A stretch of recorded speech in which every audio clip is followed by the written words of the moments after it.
Saudaraku semua, salam sejahtera dan selamat Natal bagi kita semua di tahun 2023 ini. Hari ini tanggal 26 Desember, hari sesudah rame-rame merayakan Natal kemarin dari 24 malam sampai 25 pagi. Kini yang tersisa perasaan syukur, sukacita, tapi juga sangat lelah. Semua imam pasti merasakan itu. Habis keliling dari stasi-stasi, kemudian hari pertama sesudah Natal seperti ini, biasanya baru terasa capeknya. Untuk saya di Surian, eh, eh, saya tidak melayani di stasi-stasi, maksudnya tidak seperti tahun-tahun yang lalu. Tanggal 25 kemarin, saya meminta untuk semua stasi di wilayah paroki Surian untuk kumpul di pusat paroki dan kita Natalan bersama di sini. Dan sangat ramai, saya merasakan tahun ini banyak sekali umat. Misalnya pada tanggal 24 malam, saya mungkin hampir 15 menitan lebih itu berdiri untuk membagi komuni, padahal sudah dibantu oleh seorang suster malam hari itu. Baik saudara-saudariku, saya sangat rindu menyapa Anda semua yang masuk dalam channel YouTube saya, Roman Deso. Saya sudah cukup lama tidak mengupload video renungan dan katekese iman karena pelayanan dan kegiatan pastoral di tempat ini juga yang seringkali membuat capek kalau misalnya nambah lagi membuat materi atau sekedar membuat vlog seperti ini. Tapi saya ingin berbagi apa yang sebenarnya saya sempat renungkan dan refleksikan serta khotbahkan seputar Natal di tahun ini. Uh, Unik sekali sebetulnya saudara-saudari kalau kita mengikuti novena Natal ya. Misalnya dari tanggal 16 atau tanggal 17 sampai tanggal 24 itu menceritakan tentang bagaimana persiapan atau bacaan-bacaan liturgi itu menjelaskan tentang Natal. Hal-hal yang menyongsong peristiwa Natal, misalnya kelahiran Yohanes Pembaptis yang didahului oleh malaikat yang memberi kabar kepada Sakaria, lalu kemudian bagaimana Yosef dapat mimpi untuk menerima Maria. Ini sangat unik. Cerita tentang Sakaria yang menjadi bisu itu sebenarnya unik. Kenapa? Karena kenapa Maria tidak juga ikut bisu? Begitu. Kenapa hanya Sakaria ya yang harus bisu? Padahal pemberitaannya itu sama. Saya pikir letaknya di sini. Sakaria itu tanya begini kan, bagaimana saya tahu bahwa hal itu akan terjadi ketika malaikat Gabriel mengabarkan bahwa Elizabeth akan mengandung. Sementara Bunda Maria itu bertanya, bagaimana caranya karena saya belum bersuami. Ini dua pertanyaan yang berbeda. Sakaria itu bertanya bagaimana saya tahu, artinya dia minta tanda, minta pembuktian. Sedangkan Maria bertanya bagaimana caranya, artinya sebenarnya sudah ada jawaban ya dalam batin Maria, dia tapi hanya bertanya-tanya bagaimana ya caranya kira-kira. Sedangkan Sakaria itu masih ragu dengan bertanya, bagaimana saya tahu, apa buktinya bahwa yang kamu katakan atau janji Allah itu benar? Nah ini, saya sangka itu yang membuat efek yang dirasakan oleh Sakaria itu menjadi berbeda dengan yang dialami oleh Bunda Maria kemudian. Hal selanjutnya tentang Santo Yosef. Santo Yosef ini menarik sekali. Dia mau terlibat dan mau dilibatkan dalam karya keselamatan meskipun dia tidak mengalami keuntungan, bahkan sebenarnya rugi secara laki-laki ya, begitu. Tapi ini dasar pentingnya untuk kita renungkan bahwa kita harus mendukung karya Tuhan, kita harus mendukung karya ilahi. Meskipun dukungan itu membuat kita terancam, kita rugi, kita tidak mengalami keuntungan secara finansial atau keuntungan secara emosional, bahkan mungkin perasaan finansial kita terkuras gara-gara dukungan yang kita berikan bagi Tuhan. Tapi Santo Yosef diceritakan bagaimana ia seorang yang tulus hati, yang kemudian mengatakan, oke, saya menerima Bunda Maria, kalau memang ini adalah bagian dari karya ilahi.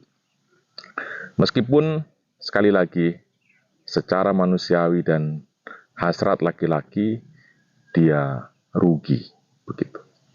Saudara-saudariku, tentang Natal itu sendiri, saya sangat bersuka cita pada hari ini, khususnya dari tanggal 24 sampai 25 kemarin, selain karena membludaknya umat di gereja yang saya tidak tahu kenapa bisa terjadi begitu, dan ini adalah hiburan yang sangat besar bagi para imam ya, ketika Ekaristi itu dihadiri begitu banyak umat.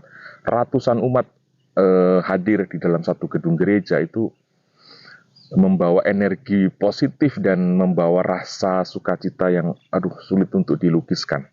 Ya, saya memberi pesan kepada umat saya di sini dan juga ingin berbagi kepada Anda bahwa Natal itu harus mengubah kandang menjadi tempat kudus. Ini ya, kandang itu selalu identik dengan kotor, dengan becek, dengan bau. Tetapi Natal itu membuat kandang itu berubah menjadi sesuatu yang dihormati, sesuatu yang didupai, diberkati, sesuatu yang disakralkan. Ya, di semua gereja Katolik Natal ada kandangnya. Kok bisa? Kandang tempat hewan, tapi justru menjadi tempat kudus. Nah, ini penting sekali sebenarnya ya. Kita renungkan itu apa tidak sebenarnya? Natal harus membuat situasi kotor di dalam diri kita yang mungkin mirip kandang itu harus berubah menjadi tempat suci, tempat kudus. Bukan dengan mengubah bentuknya, tapi dengan memberi arti pada isinya. Ini. Natal harus mengubah, Bapak Ibu, saudara-saudariku. Kalau sebelumnya ruang batin kita itu mirip sekali dengan kandang, bau apek di sana, penuh kotoran, bau pesing, ya, bau kebencian, pesing kedengkian, kotor iri hati, ya seperti itu ya, carut marut dendam. Kalau suasana itu yang ada dalam batin kita, yang bisa kita rupakan seperti kandang, maka Natal harus mengubah kandang batin kita itu menjadi tempat kudus. Ya, di semua gereja di stasi saya wajibkan untuk membuat replika kandang Natal, kandang Yesus lahir, palungan.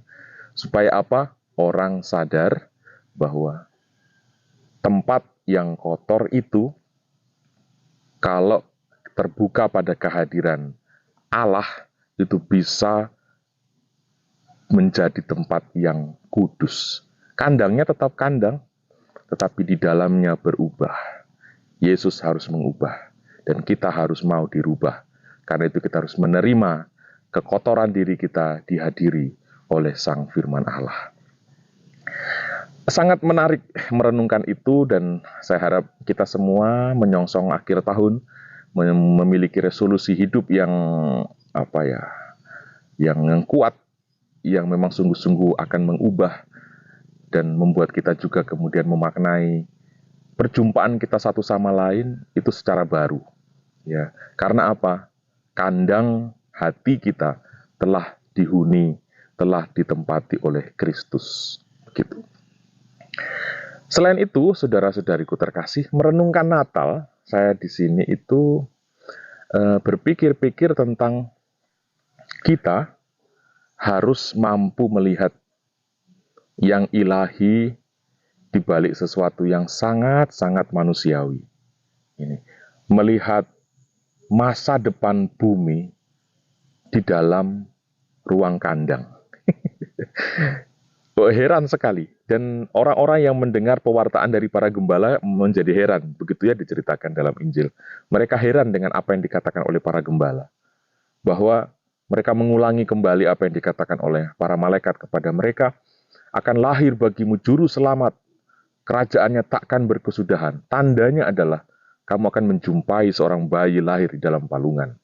Nah ini tandanya, kita harus menemukan tanda masa depan justru pada sesuatu yang sepertinya tak memiliki masa depan. Ini kita harus mampu melihat potensi besar di balik sesuatu yang mungkin ringkih, begitu, yang mungkin rapuh. Kita harus mampu melihat itu. Ketika Tuhan hadir, ketika sesuatu disentuh oleh Allah, yang ringkih, yang rapuh itu bisa menjadi kekuatan yang besar. Kandang, tempat hewan, menjadi simbolisasi bagi perubahan wajah bumi sampai hari ini. Ya, kita sudah berjalan 2 milenium lebih sampai pada hari ini. Dan wajah bumi berubah itu dimulai dari kandang. Bukan dimulai dari istana, bukan dimulai dari puncak gunung yang indah, tapi dimulai dari kandang. Bukan dari rumah penginapan, tapi dari kandang, dari palungan hewan. Nah ini, lihat Tuhan bisa menggunakan media apapun. Kita yang carut-marut, yang penuh dosa, berlumpur, dan entah nggak karu-karuan mungkin kita punya hidup. Ingat Tuhan bisa pakai kita untuk mengubah wajah sesama, wajah dunia, ya, wajah masa depan. Karena itu, mari saudara-saudariku, saya mengajak, mari kita berani untuk melihat sesuatu yang ilahi di balik yang sangat manusiawi, mampu melihat Allah dalam wajah manusia, mampu melihat bahwa di balik orang yang paling rapuh, paling bodoh mungkin, tidak punya gelar, tidak punya apa-apa, tetapi kita mampu melihat bahwa di dalam diri orang tersebut, Tuhan juga ada dan berkarya. Ini menghormati kemanusiaan, ya, menghargai dan menjunjung tinggi kasih kemanusiaan. Ini menjadi dasar penting untuk memaknai apa itu artinya Natal bagi bumi, bagi kita. Semoga sedikit sharing iman ini menjadi oleh-oleh Natal. Saya sangat rindu dan semoga nanti hari-hari ke depan, di tahun-tahun ke depan, saya kembali aktif untuk berkontribusi, menemani Anda untuk berbagi gagasan, berbagi sharing, berbagi pemahaman, dan pengajaran iman.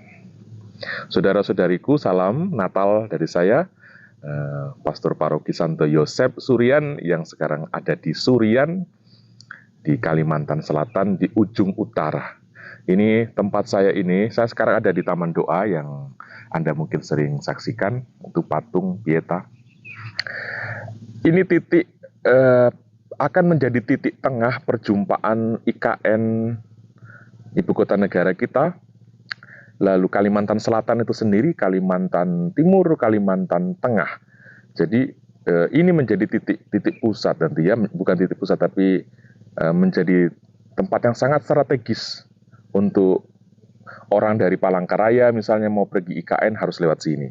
Orang dari Banjarmasin mau pergi di IKN, ya ada jalur lain tapi biasanya lebih sering lewat sini. Ya begitu. Sehingga jalur darat itu menjadikan Surian atau Kabupaten Tabalong ini menjadi tempat yang sangat strategis, penunjang ibu kota negara.